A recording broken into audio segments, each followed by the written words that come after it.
Hello everyone. आज की video में हम लोग टाइप्स ऑफ फार्मिंग को देखेंगे। पहली फार्मिंग हम लोग की होती है प्लांटेशन फार्मिंग। प्लांटेशन फार्मिंग का सिंपल ये मतलब होता है क्या कि जब एक तरह की फसल को बहुत ज़्यादा मात्रा में प्रचुर मात्रा में उगाया जाता है तो उसको हम लोग प्लांटेशन फार्मिंग बोलते हैं, यानी कि सिंपल क्रॉप लार्ज स्केल पर हो। Example tea, coffee, rubber, sugar cane. अगली हमारी होती है इंटेंसिव सब्सटेंस एग्रीकल्चर। अब इसमें दो नाम आते हैं, एक इंटेंसिव एग्रीकल्चर, दूसरा सब्सटेंस एग्रीकल्चर। उसको बाद में देखेंगे, उससे पहले हम लोग इस पूरे को देखें। तो इसका सिंपल मतलब क्या होता है? इसका सिंपल मतलब होता है इंटेंसिव एग्रीकल्चर की मदद से सिंपल टूल से हम लोग फार्मिंग करें, उसी को हम लोग इंटेंसिव सब्सटेंस एग्रीकल्चर बोलते हैं। एग्जाम्पल इसका क्या है? Rice, wheat, pulses. अब जो मैं आपको बता रहा था तो क्या था, इंटेंसिव एग्रीकल्चर का मतलब सिंपल ये होता है कि इसको इंडस्ट्रियल एग्रीकल्चर या फिर इंडस्ट्रियल फार्मिंग के नाम से भी जाना जाता है। मतलब लिमिटेड जगह पर हम लोगों को मैक्सिमाइज करना है, अपना आउटपुट मैक्सिमाइज करना है, हमारा क्रॉप प्रोडक्शन, उसको हम लोग क्या बोलेंगे? इंटेंसिव फार्मिंग बोलेंगे।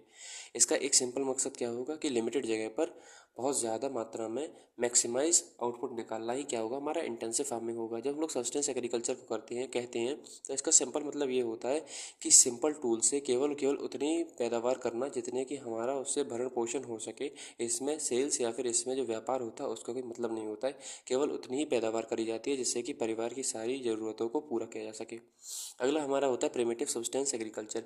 ये क्या होता है? तो प्रिमिटिव सब्सटेंस एग्रीकल्चर ये होता है कि फसल को हो जाने के बाद जो फसल के रेसिड्यू होते हैं उसको खेत में ही जला दिया जाता है और खेत को एक या दो क्रॉपिंग सीजन के लिए छोड़ दिया जाता है, इससे कि ये माना जाता है कि जो सॉइल की नेचुरल फर्टिलिटी है वो वापस रिस्टोर हो जाए। इसके कई सारे नाम होते हैं, for example shifting agriculture, slash and burn, Sweden agriculture. इसको जूम नॉर्थ ईस्ट में बोला जाता है, पमलोग मणिपुर में बोला जाता है, दीपा छत्तीसगढ़ अंडमान निकोबार में बोला जाता है, दहिया एमपी में बोला जाता है, पोडू पेंडा आंध्र प्रदेश में, कुमारी वेस्टर्न घाट में, कोरवा झारखंड में और वोल्डर या फिर वॉल्टर राजस्थान में बोला जाता है। अगली हमारी फार्मिंग आती है, इसको हम लोग ड्राईलैंड फार्मिंग या फिर वेटलैंड की फार्मिंग, ये दोनों अलग अलग है। इसको हम लोग कंपैरेटिव एनालिसिस से देखेंगे। देखो, ड्राईलैंड फार्मिंग वो फार्मिंग होती है जो कि सूखी जगह पर हो। सूखी मतलब जहाँ पर कम पानी हो। वेटलैंड फार्मिंग इसका अपोजिट होगा, यानी कि जहाँ पर एक्सेस रेन हो, यानी कि जहाँ पर बारिश 75 सेंटीमीटर से कम होती है उसको हम लोग ड्राईलैंड बोलते हैं, और जब यहाँ पे एक्सेस मात्रा में बारिश होती है उसको हम लोग वेटलैंड फार्मिंग बोलते हैं। अच्छा, अगर कम बारिश होगी तो सीधी सीधी बात है कि हमारा एरिड और सेमी एरिड क्लाइमेट होगा, और अगर इधर ज़्यादा बारिश होगी इसका मतलब हमारा कोस्ट होगा, डेल्टा होगा या फिर नॉर्थ ईस्ट होगा। जहाँ पर कम बारिश होती है वहाँ पर हमें पता है जो मिलेट्स होते हैं, फॉर एग्जांपल ज्वार है, बाजरा है, रागी है, ये इनका प्रोडक्शन होता है। जबकि यहाँ पे ज़्यादा बारिश होती है वहाँ पे राइस का प्रोडक्शन होता है। जब हम लोग यहाँ पे इरीगेशन की बात करते हैं तो देखो यहाँ पे वैसे ही पानी की कैसी है, शॉर्टेज है, तो यहाँ पे जो मेथड का यूज़ होगा वो कैसा होगा? ड्रिप इरीगेशन या फिर स्प्रिंकलर इरीगेशन का होगा। क्यों? क्योंकि हमारा मकसद क्या है? Water conservation. जबकि यहाँ पर इरीगेशन में मेन मकसद ये होता है कि फसल को ज़्यादा पानी मिलने से इससे हमारा क्या हो?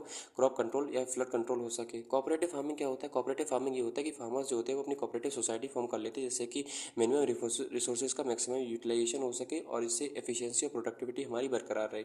इसके बाद जब हम लोग मिक्स फार्मिंग की बात करते हैं तो मिक्स फार्मिंग का एक मतलब होता है क्या कि crop cultivation plus animal rearing हो, यानी कि मिक्स्ड फार्मिंग में हम लोग दो चीज़ों को ध्यान रखते हैं। एक, हम लोगों को क्रॉप का कल्टीवेशन भी करना है, साथ साथ एनिमल रियरिंग पे भी ध्यान देना है।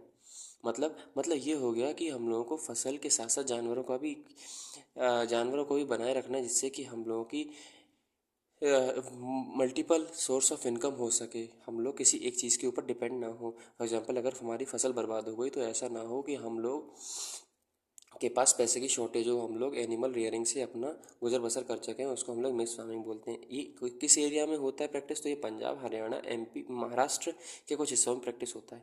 कोऑपरेटिव फार्मिंग जो होती है इसमें मैं आपको बता चुका हूँ, इसमें रिसोर्सेज का हम लोग क्या करते हैं? इकट्ठा करते हैं, जिससे कि हमारी एफिशिएंसी और हमारी प्रॉफिटेबिलिटी जो हो वो बरकरार हो सके, बेटर नेगोशिएशन पावर हो। तो अगली वीडियो में हम लोग दूसरे टॉपिक के साथ मिलेंगे। टिल देन, जय हिंद, जय भारत।